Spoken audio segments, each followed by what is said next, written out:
রক্তের বন্যায় ভেসে গিয়েছিল শাহবাগের রাজপথ, যে কারণে আমরা আমাদের সেই রক্ত বৃথা যেতে দিতে পারি না। শিক্ষক কি কারো গায়ে হাত তোলে? শিক্ষকের হাতে কি কোনো ককটেল থাকে? শিক্ষকের হাতে কি কোনো লাঠি থাকে? বৃথা যেতে দেব না, বৃথা যেতে দেব না। আমরা শিক্ষক, আমরা শান্তিপূর্ণভাবে আমরা আমাদের দাবির সপক্ষে আমরা অবস্থান ধর্মঘট করছি, কিন্তু শাহবাগে আমাদের ভাইদের বুক দিয়ে রক্ত ঝরেছে, আমাদের ভাইকে বোমা মেরে রক্তাক্ত করেছে এবং তারা 200 শিক্ষক ঢাকা মেডিকেলে কাটাচ্ছিল। রক্তের বন্যায় ভেসে গিয়েছিল শাহবাগের রাজপথ, যে কারণে আমরা আমাদের সেই রক্ত বৃথা যেতে দিতে পারি না। আমরা সেই 10ম গ্রেড আমরা না নিয়ে আমরা ঘরে ফিরবো না। এই জন্য মৃত্যুর হলেও আমরা 10ম গ্রেডের প্রজ্ঞাপন চাই। এই জন্যই কাফনের কাপড় জড়িয়ে আমরা এখানে বসেছি। 10ম আমার অধিকার, 10ম আমার অধিকার।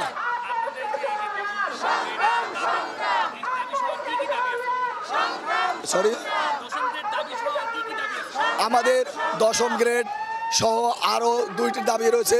সেটি হচ্ছে শতভাগ পদোন্নতি এবং আমাদের নিয়োগ বিধির 3টি টাইম স্কেল ছিল, সেই টাইম স্কেল রহিত করে আমাদেরকে 2টি উচ্চতর গ্রেড দেওয়ার কথা বলা হয়েছে 2015 সালে, কিন্তু সেই 2015 সালে আমাদের খাতায় আছে কিন্তু আমাদের বাস্তবে নেই, কিন্তু আমরা সেই 2টি টাইম স্কেল আমরা ফেরত চাচ্ছি। আসলে আপনারা জানেন আমরা আজকে সহ 3 দিন থেকে আমরা আন্দোলন করছি। আপনারা সবাই অবগত, আমরা আমাদের 3 দফা দাবিতে আমরা আন্দোলন করছি। ইতিমধ্যে আপনারা জেনেছেন যে গতকালকে সচিবালয়ে বৈঠক হয়েছে, সেই বৈঠকে সিদ্ধান্ত হয়েছে আজকে আমাদের গণশিক্ষা প্রাথমিক সচিব এবং অর্থ সচিবের সঙ্গে আজকে 5:30টায় বসার কথা। তারা আজকে একটা সিদ্ধান্ত দেওয়ার কথা, সেই সিদ্ধান্তের অপেক্ষায় আমরা আজকে 3 দিন যাবৎ এখানে, আজকে 3য় দিন আমরা এখানে অবস্থান করছি। যদি সেই সিদ্ধান্ত আমাদের দাবির সঙ্গে একমত হয়, আমাদের দাবি যদি তারা মেনে নেয়, তাহলে আমরা আমাদের এই অবস্থান কর্মসূচি আমরা স্থগিত করব, বাসায় চলে যাব। এবং শুধু দাবি তারা আশ্বস্ত করলেই হবে না, আমাদের দাবি যে তারা আশ্বস্ত করছে, মেনে নিয়েছে, তার সুস্পষ্ট প্রজ্ঞাপন আমাদের হাতে দিতে হবে। প্রজ্ঞাপন যতক্ষণ পর্যন্ত আমাদের হাতে তারা দিবে না, ততক্ষণ পর্যন্ত আমরা তাদের আশায়, তাদের আশ্বস্তায় আমরা বিশ্বাস করি না। কারণ আপনারা জেনেছেন ইতিমধ্যে তারা বহুত আশ্বস্ত আমাদেরকে করেছে, বহুত আশা দিয়েছে, মন্ত্রণালয় তারা সুপারিশ করেছে, ইত্যাদি বহুত ধরনের কথাবার্তা তারা বলেছে, কিন্তু কোনো ধরনের কার্যকর সুফল আমরা পাইনি। তাই আমাদের এখন একটাই মানসিকতা, সারা বাংলাদেশের শত শত হাজার হাজার লক্ষ লক্ষ সহকারী শিক্ষক আজকে এই শহীদ মিনারে অবস্থান করছে। তারা তাদের দাবি, 3 দফার দাবি তারা বাস্তবায়ন করে তবেই তারা বাড়ি ফিরবে।